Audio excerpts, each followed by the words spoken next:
अगर आपको इतिहास में रुचि है तो एक प्रश्न का उत्तर क्या आप दे सकते हैं? 17 साल तक 26 जनवरी को हर साल स्वतंत्रता दिवस मनाया जाता रहा। 17 साल तक मैं कह रहा हूं 26 जनवरी को ही स्वतंत्रता दिवस मनाया जाता रहा। लेकिन ये परंपरा क्यों हुई कि 15 अगस्त को स्वतंत्रता दिवस और 26 जनवरी को गणतंत्र दिवस? इसका सीधा कनेक्शन इतिहास है। इसके पीछे ऐतिहासिक फैक्ट है जो प्रत्येक भारतवासी को जानना चाहिए। मैं जरूरी समझा इतिहास के उन फैक्ट्स को आपके सामने रखने का, और इसलिए आपके समक्ष इन बातों को शेयर कर रहा हूं। जानिए इस बात को कि 15 अगस्त को स्वतंत्रता दिवस और 26 जनवरी को गणतंत्र दिवस क्यों मनाते हैं। जवाहरलाल नेहरू की अध्यक्षता में, जवाहरलाल नेहरू भारतीय राष्ट्रीय कांग्रेस के अध्यक्ष थे उस समय, भारतीय राष्ट्रीय कांग्रेस के लाहौर अधिवेशन में 19 दिसंबर 1929 को पूर्ण स्वराज का संकल्प पारित हुआ। कब हुआ? 19 दिसंबर 1929 को टोटल इंडिपेंडेंस यानी पूर्ण स्वराज।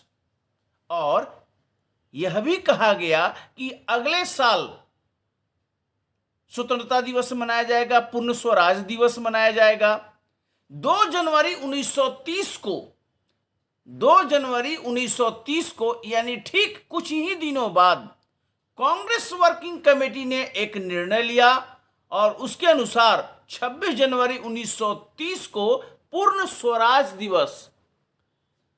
स्वराज दिवस यानी टोटल इंडिपेंडेंस डे मनाया गया। पंडित जवाहरलाल नेहरू ने लाहौर में रावी नदी के तट पर तिरंगा फहराया। यह पहली बार हुआ कि 26 जनवरी 1930 को तिरंगा फहराया गया जवाहरलाल नेहरू के द्वारा लाहौर में रावी नदी के तट पर। और आपको आश्चर्य होगा, अगर आप जानते हैं तो ये रिफर्बिश होगा कि 26 जनवरी के दिन अगले 17 साल तक पूर्ण स्वराज दिवस यानी स्वतंत्रता दिवस के रूप में मनाया जाता रहा। 26 जनवरी का दिन 17 साल तक यानी कि 1930 से 1947 तक पूर्ण स्वराज दिवस यानी स्वतंत्रता दिवस के रूप में मनाया जाता रहा। दूसरे शब्दों में 15 अगस्त 1947 को आजादी मिलने तक 26 जनवरी को ही स्वतंत्रता दिवस मनाया जाता रहा। लेकिन बाद में एक ऐसी घटना घटी जिस पर भारत का नियंत्रण नहीं था। लॉर्ड माउंटबेटन योजना आई जो कि भारत के विभाजन से संबंधित थी। भारत को विभाजित कर 2 राष्ट्र बनाना था और योजना को लागू करने के लिए एक एक्ट आया, इंडियन इंडिपेंडेंस एक्ट 1947 यानी भारतीय स्वतंत्रता अधिनियम 1947, और 2 राष्ट्र बन गया। 15 अगस्त को भारत एक स्वतंत्र राष्ट्र बन गया। अब 15 अगस्त को हमें ब्रिटेन से आज़ादी मिली, स्वतंत्रता से आज़ादी मिली, एक स्वतंत्र राष्ट्र बने, तो 15 अगस्त स्वतंत्रता दिवस के रूप में हो गया। क्योंकि आज़ाद ही 15 अगस्त को हुए तो 15 अगस्त इंडिपेंडेंस के रूप में स्टार्ट हो गया, मनाया जाने लगा। लेकिन माइंड में आया कि 17 साल तक तो 26 जनवरी को हम स्वतंत्रता दिवस मनाते रहे। 1930 से 1947 तक 26 जनवरी को ही मनाया जाता रहा। अब उसको क्या किया जाए? लॉर्ड माउंटबेटन ने 15 अगस्त को क्यों चुना? ये भी एक क्वेश्चन है। 15 अगस्त का दिन ही क्यों? क्योंकि इसी दिन वर्ल्ड वॉर 2 यानी द्वितीय विश्व युद्ध में जापानी सेना ने अंग्रेजी हुकूमत के सामने सरेंडर कर दिया था, और इसका पूरा श्रेय लॉर्ड माउंटबेटन को जाता है। इसलिए लॉर्ड माउंटबेटन ने 15 अगस्त का दिन रखा भारत को आजाद करने के लिए। 15 अगस्त भारत में स्वतंत्रता दिवस के रूप में स्टार्ट हो गया। लेकिन सभी लोग उस समय जो भी लोग थे वे चाहते थे कि 26 जनवरी के दिन का जो ऐतिहासिक महत्व है उसको भी किसी तरह रखा जाए, उसको डिसमिस नहीं किया जाए। काहे रखा जाए? क्योंकि 26 जनवरी को स्वतंत्रता दिवस 17 साल तक मनाया गया। 1930 से 1947 तक 26 जनवरी को ही इंडिपेंडेंस डे मनाया जाता रहा। अब आप सबको पता है कि जब भारत स्वतंत्र हुआ उस समय देश में संविधान निर्माण का काम शुरू हो गया था, चल रहा था। यह एक इंपॉर्टेंट फैक्ट है।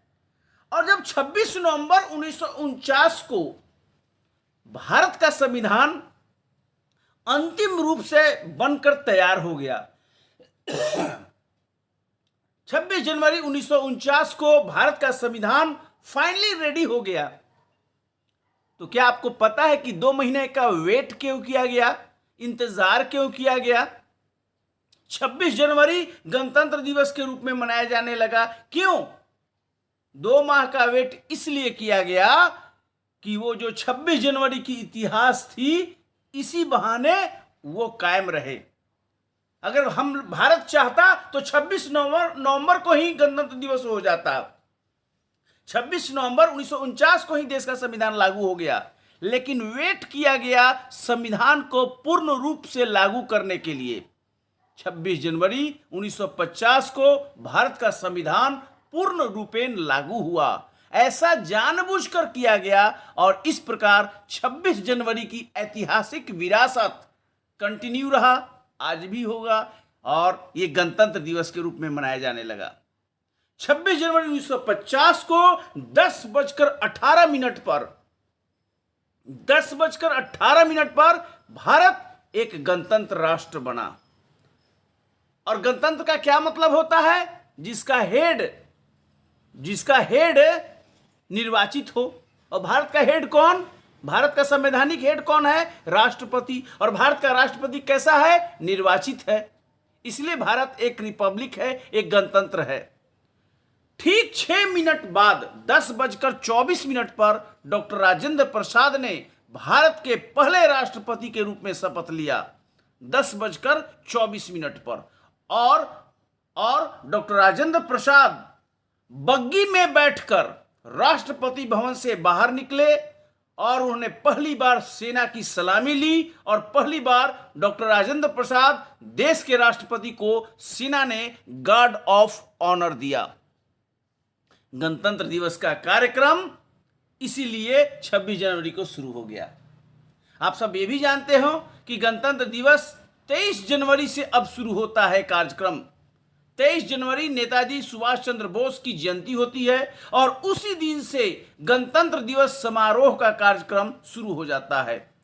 और यह कार्यक्रम 7 दिन चलता है, 7 डेज, और खत्म कब होता है? 29 जनवरी को रायसीना हिल्स पर बीटिंग द रिट्रीट कार्यक्रम के साथ। लेकिन मुख्य कार्यक्रम तो 26 जनवरी को होता है। राजपथ पर गणतंत्र दिवस का मुख्य कार्यक्रम होता है। और इस प्रकार यह प्रश्न का उत्तर दिया गया कि 26 जनवरी देश में संविधान लागू किया गया। 26 जनवरी की ऐतिहासिकता बनी रही और 15 अगस्त अंग्रेज छोड़कर चल गए। 15 अगस्त का दिन चुना क्योंकि लॉर्ड माउंटबेटन की बातों से वो जुड़ा हुआ था। जैसा कि मैंने यहाँ पर अभी आपको बताया कि लॉर्ड माउंटबेटन इसी दिन जो है जापान घुटना टेका था 15 अगस्त को। सभी को पता है कि 6 अगस्त और 9 अगस्त को हिरोशिमा और नागासाकी पर एटम बम गिरा था 1945 में। और इस प्रकार 47 में और जापान ने 1945 15 अगस्त को सरेंडर किया। ये 15 अगस्त का दिन इंपॉर्टेंट है लॉर्ड माउंटबेटन के लिए, इसलिए भारत में भी उन्होंने इसको लागू कर दिया और भारत में स्वतंत्रता दिवस हो गया। और इस प्रकार 26 जनवरी और 15 अगस्त के प्रश्नों का उत्तर मैं आपको दिया कि 15 अगस्त को स्वतंत्रता दिवस क्यों? क्योंकि ये स्वतंत्रता मिला उसी दिन अंग्रेज छोड़कर गए। और 26 जनवरी को संविधान लागू करने का फैसला किया गया क्योंकि 26 जनवरी का ऐतिहासिक महत्व रहा। 26 जनवरी को ही हम सभी पूर्ण स्वराज दिवस यानी स्वतंत्रता दिवस 1930 से 1947 तक मनाते रहे। बहुत बहुत धन्यवाद इस वीडियो को देखने के लिए। आगे भी इसको शेयर कीजिएगा। Thank you very much.